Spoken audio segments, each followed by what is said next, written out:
how's it going, everybody? Scott Spronza here with Tony George. We are DocSports.com, and we are coming to you from the beautiful Red Rock Hotel and Casino Race and Sportsbook as we've done the last couple of years. We're going to be talking about 6 football games, 3 college, 3 pro in just a second.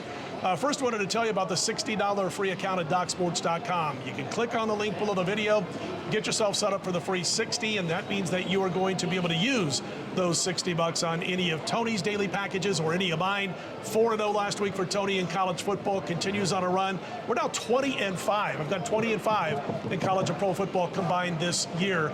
Nice 80% going back to last year. Now 18-4 in college. So let's keep it going, man. You're about ready to retire. Well, we don't want to wake up the gambling gods too much yet. We want to continue this into October and hopefully longer. But yeah, 6-1 the last couple of weeks, each week the last couple of weeks. So we'll look to keep that going. So check out that link below the video, and if you're not yet a member at DocSports.com, it's a cool way to give Doc Sports a trial run.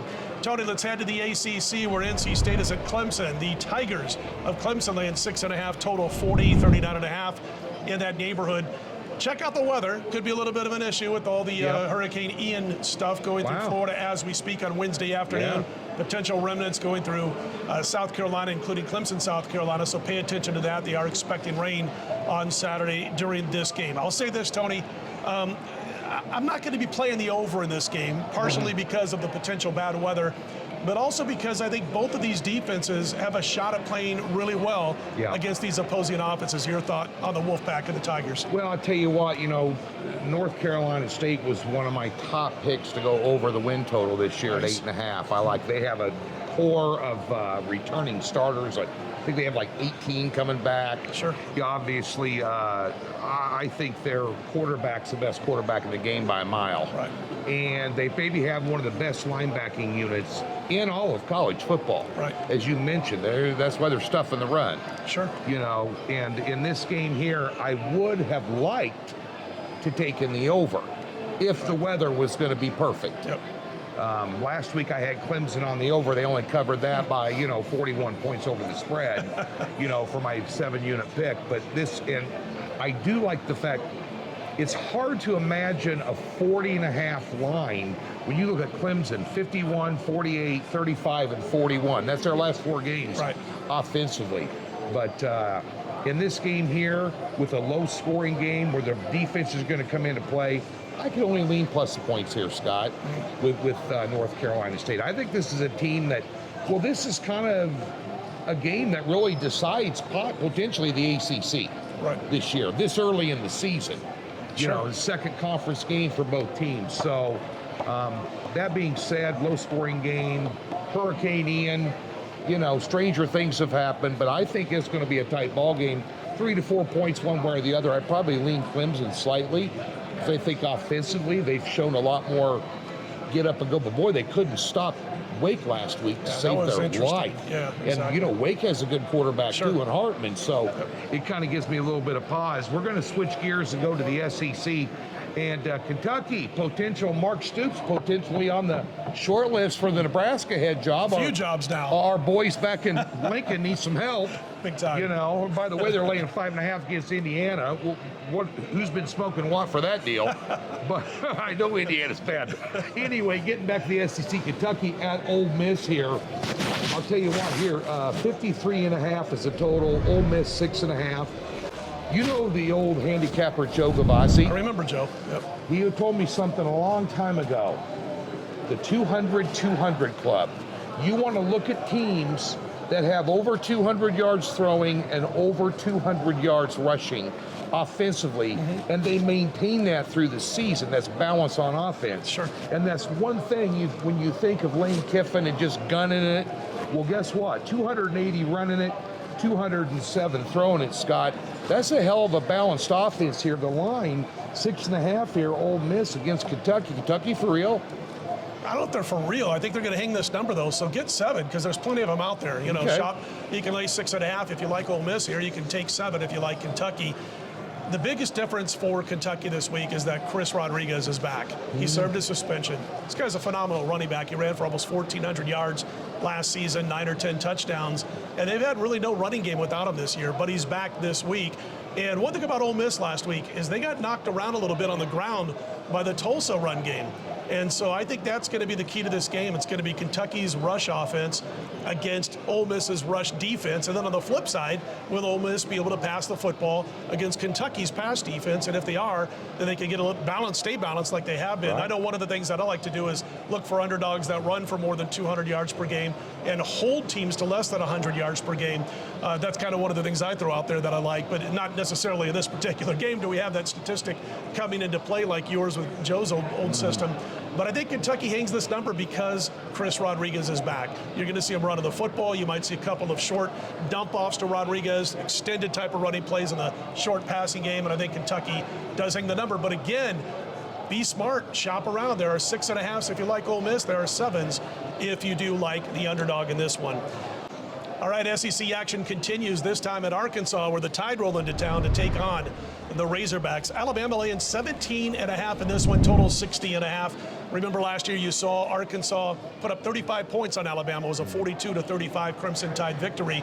KJ Jefferson was able to burn Alabama in the secondary with long passes. And we saw a few weeks ago when Alabama went to Austin and played Texas, the Longhorns offense was able to go deep on Alabama time after time in that game. And I'm interested in watching to see if Saban and his defensive coaches have shored up those problems in the Alabama secondary. Your thoughts on this one? Well, 2-word pick, home dog.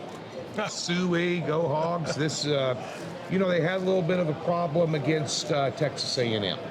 Sure. For whatever reason, that game didn't go. That just wasn't the same Arkansas team I'd seen. And, I'll tell you what, Alabama on the road, ATS-wise, Scott, has not been, Sure. if you're backing them, you're getting burnt. Right. I think this is way too many points in this ball game here. You see some of the defensive statistical numbers that Alabama's been putting up, but those rankings are against weak sisters. You watch that Texas game, as you mentioned, They got burnt. that was downright scary. Sure. That's a game they should have lost. If they don't have a great quarterback in Bryce Young, they Yeah. lose that football game. Bryce Young was incredible once again. Oh, yeah, and I'll tell you what, right now, Arkansas, with the last time they played, they're not going to be intimidated by these Right. guys, and they have them at home. Sure. I'll take the points all day long with the Hogs. So, and that, by the way, is for my friend Dusty. He's a huge Arky fan. So there you go, boy. We're going to switch gears and go to the NFL. I'm glad that this is your pick. Bills and Ravens. Bills 3.5. Ravens 51.5. The total 51.5. I tell you what, you mentioned it last week on the show here, and we'll go ahead and mention it again. Lamar Jackson is playing like he wants a big contract. Absolutely. What a game last week, and the Bills almost doubled the fish and yards last week. Is still lost. This is an interesting spot, Scott, as I thought the Buffalo Bills, the first 2 games of the season, were the best team in the AFC. And I know Sure. it's early in the season, but my goodness, last week, kind of a mistake-prone filled game against a very good Miami team. Let's give them some credit. But the Ravens bounced back off that previous week's loss last week in a big way. Yeah, it's funny. I was involved with both of these teams last week on my Westgate and Circa cards. We're 13-2 to the start of the season at the Circa and the Westgate. My 2 losses were both Tampa Bay. They were both Tampa Bay.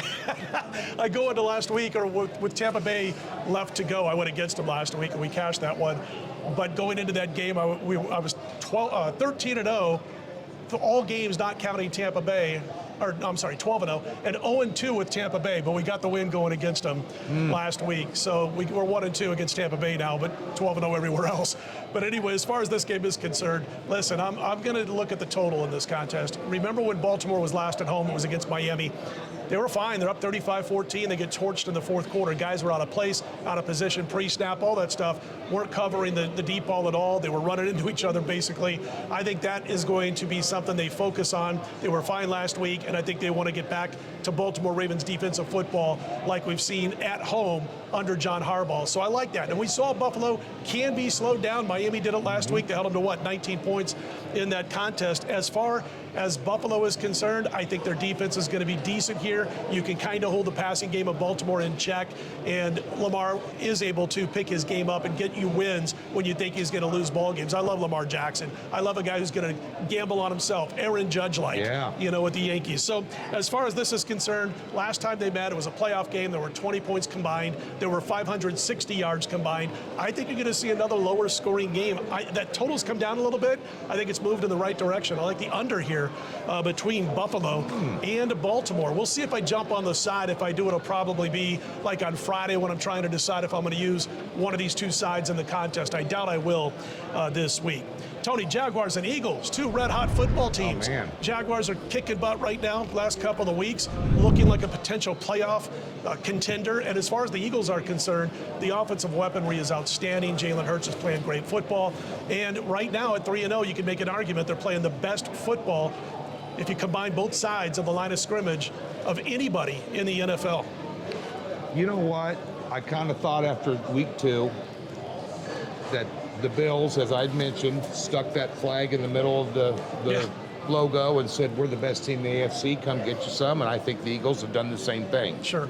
But then I got to looking at these two teams a little deeper here. I think Jacksonville is a good underdog in this game, Scott. It's 6.5, by the way. I'm not sure I mentioned the line. It's 6.5 points. I think Jacksonville, Peterson's going to want to go up there and make a good showing. That's where he got fired from, obviously. But coaches don't play the game. But a couple of things here. You look at some of the numbers and some of the results that the Eagles have put up. Well, 2 of those games were against the Skins and the Lions. What are you trying to say? I'm trying to say maybe the numbers are skewed a little bit here. And bear in mind, they gave Detroit 34 points. They needed 38 points to win that game against Detroit. True. And, of course, I know that Jacksonville also lost to the Skins, and a game they could have won here. Sure. But Jacksonville last year, the entire season defensively, they got 9 turnovers. They already have 8 this year. And I think the win over the Colts and the win over the Chargers is a more impressive resume. And not just wins, Scott, they were blowout wins. 24-0 over the Colts. And yes, maybe the Chargers had one arm tied behind their back a little bit. They should have gone with Chase Daniel. They should have. They absolutely. And the thing of it is also, I just have a feeling that this Jaguars defense is a hell of a lot better than people are giving them credit for. Well, I think they're very good on defense. No doubt. And so, well, that's because you're sharp. Okay. I'm talking to everybody out there. So expect a battle here. Expect the Eagles to win, but I'm taking the Jags plus the 6.5. Now let's talk about the AFC West. Let's not talk about my Kansas City Chiefs. Let's talk about a couple of their future opponents here. The Broncos and the Raiders. And let me ask you a question as I'm going to toss this off to you now. Right now, the line is, I believe, Vegas 2.5, 45.5 the total. Has Russell Wilson been worth the money when you're 31st in the NFL in points per game at 14 points per game, the Denver offense? I haven't been impressed, Scott. I think the offensive play calling stinks. Oh, terrible. I think the game plan they're trying to run, and they kind of said before the season it's going to take us a couple of games to get everybody on the same page to develop that offensive chemistry. Boy, I don't like the style of offense they're playing, and I think that hampers. I'm not saying that Russell Wilson is what he was 3 years ago or a couple years ago, but still, he's learning a whole different offense from when he played in Seattle, and it looks like guys are on a different page. I mean, his receivers sometimes are cut one way. He thinks the guy's going to go one way, they're going the other. So this is going to be an ongoing thing for them to try to develop that chemistry, understanding where the receivers are going to be, releasing the ball as they're making their cuts, not after they make their cuts. All that stuff has to come into play. And they're catching a very desperate football team this week in the Las Vegas Raiders, who I'd said before the season on all the shows I do, it's an overrated football team. They've got great individual talent, but I think, again, you got Derek Carr at quarterback, who misses wide open receivers at key moments of games.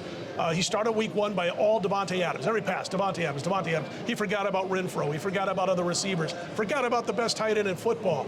And so we saw him struggle. Then last week he tries to make up for it a little bit, the week before. But the bottom line is, when it comes to the Raiders, they are now at home in a divisional game, 0-3. Must win doesn't always equate to will win, but I think they're going to get him this week. I think that line is quite fair if you like the Raiders at 2.5, especially with that Denver offense struggling the way they have been. Listen, I know the Denver defense has smothered opponents thus far, but I think this is the spot where you jump on the Raiders and lay the 2.5. I agree totally. This may make the premium card, actually. Yeah, for it might me. be on mine, too. I'm telling you, we're doing these on Wednesday, so there's a lot of information to digest before Sunday. But at the end of the day, you have a couple of coaches here that haven't shown me anything, coaching ability-wise. They haven't shown me anything. I saw a meme the other day that said the reason Bill Belichick hasn't hired an offensive coordinator yet is because he knows in a few weeks McDaniel will be back on the sideline in New England. It's been that bad. And he's got bad memories against Denver, by the way. Right. They fired his ass. That's right. So anyway, hey, again this weekend, do not forget that $60 in link in the description below. A couple of hot college football handicappers here, and we're not blowing smoke up your butt. Real deal, Scott. That's right. We're kicking butt right now. So check it out. Free $60 account. Click on it if you're not yet a member. It's a great way to give DocSports.com a trial run. He's Tony George. I'm Scott Spreitzer. You know what to do, everybody. Let's put him in the win column.